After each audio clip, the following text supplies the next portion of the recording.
Hello everyone, welcome back to Edunach, आपका एक trusted platform for exam prep और concept clarity. आज का वीडियो काफ़ी स्पेशल है क्योंकि हम इंटरनेशनल बिजनेस मैनेजमेंट के यूनिट 1 को इन डेप्थ कवर करेंगे। अगर आप एक बीकॉम एमकॉम स्टूडेंट हैं तो ये टॉपिक आपके एग्जाम्स के लिए काफ़ी इम्पॉर्टेंट है, और अगर आप एमबीए या किसी और मैनेजमेंट कोर्स के स्टूडेंट हैं तो ये आपको ग्लोबल बिजनेस समझने में मदद करेगा। हम डिस्कस करेंगे ग्लोबल एक्सपांशन और प्रॉफिटेबिलिटी के स्ट्रेटजी को, क्रॉस कल्चरल मैनेजमेंट और बिजनेस अप्रोच की, और कैसे एक सक्सेसफुल इंटरनेशनल बिजनेस का स्ट्रेटजिक पर्सपेक्टिव डेवलप होता है।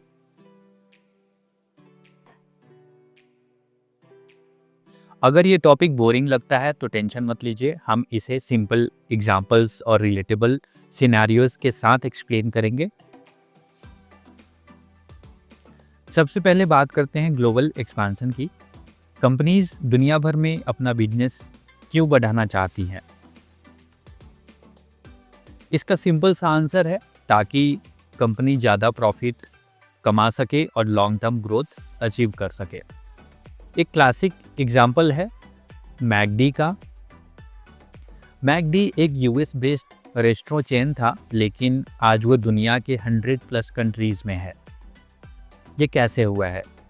ग्लोबल एक्सपांशन के दो मेजर पिलर्स को समझते हैं।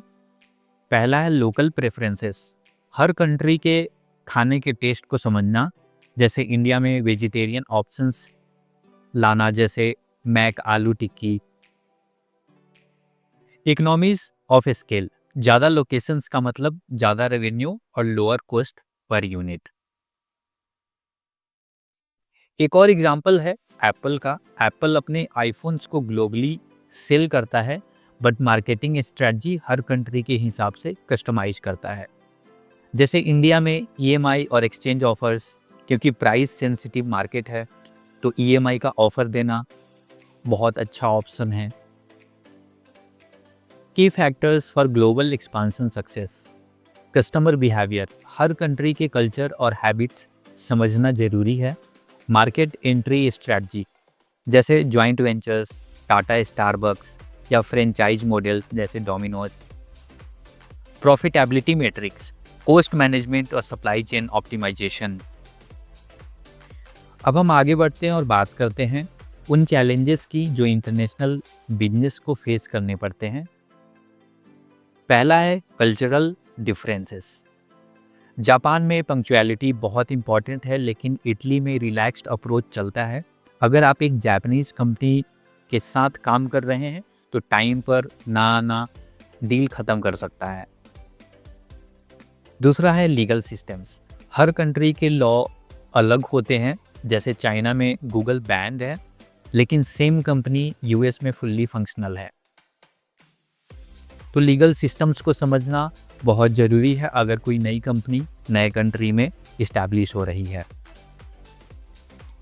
करेंसी फ्लक्चुएशंस, अगर इंडियन एक्सपोर्टर को डॉलर में पेमेंट मिलता है और रुपी कम होती है तो प्रॉफिट कम हो सकता है। तो यहाँ पे करेंसी का जो वैल्यू है प्रेजेंट टाइम में वो समझना बहुत इंपॉर्टेंट होता है।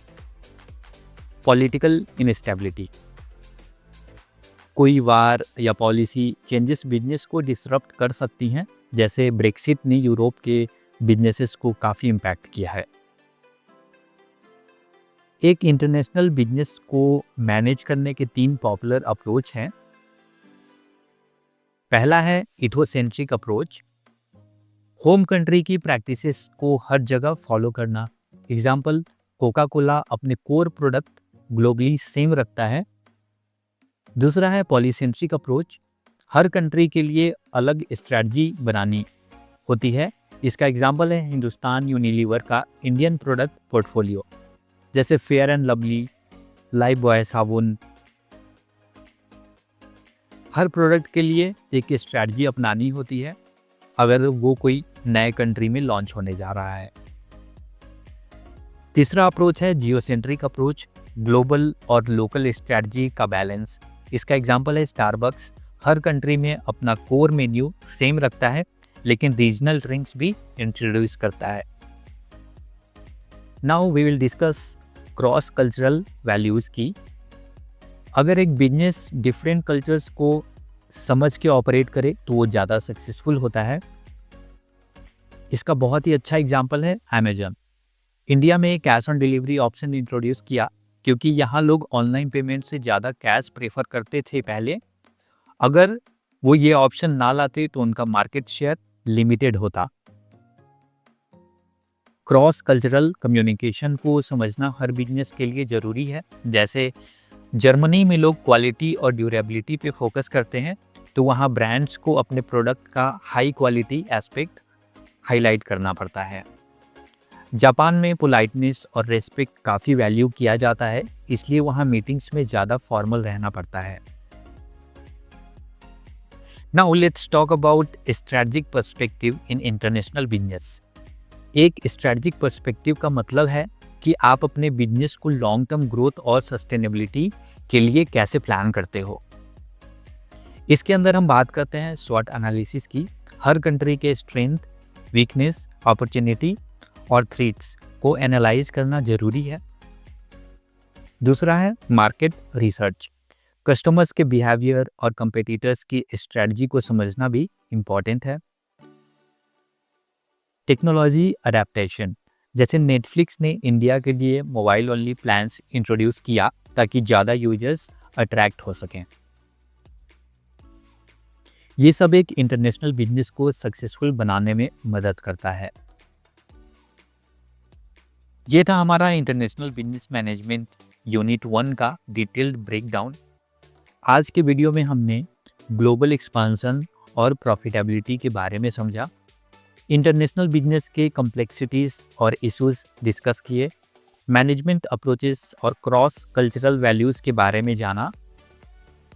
आप एडुनज को सब्सक्राइब कर सकते हो for more such informative content. मिलते हैं अगले वीडियो में। Thank you for watching.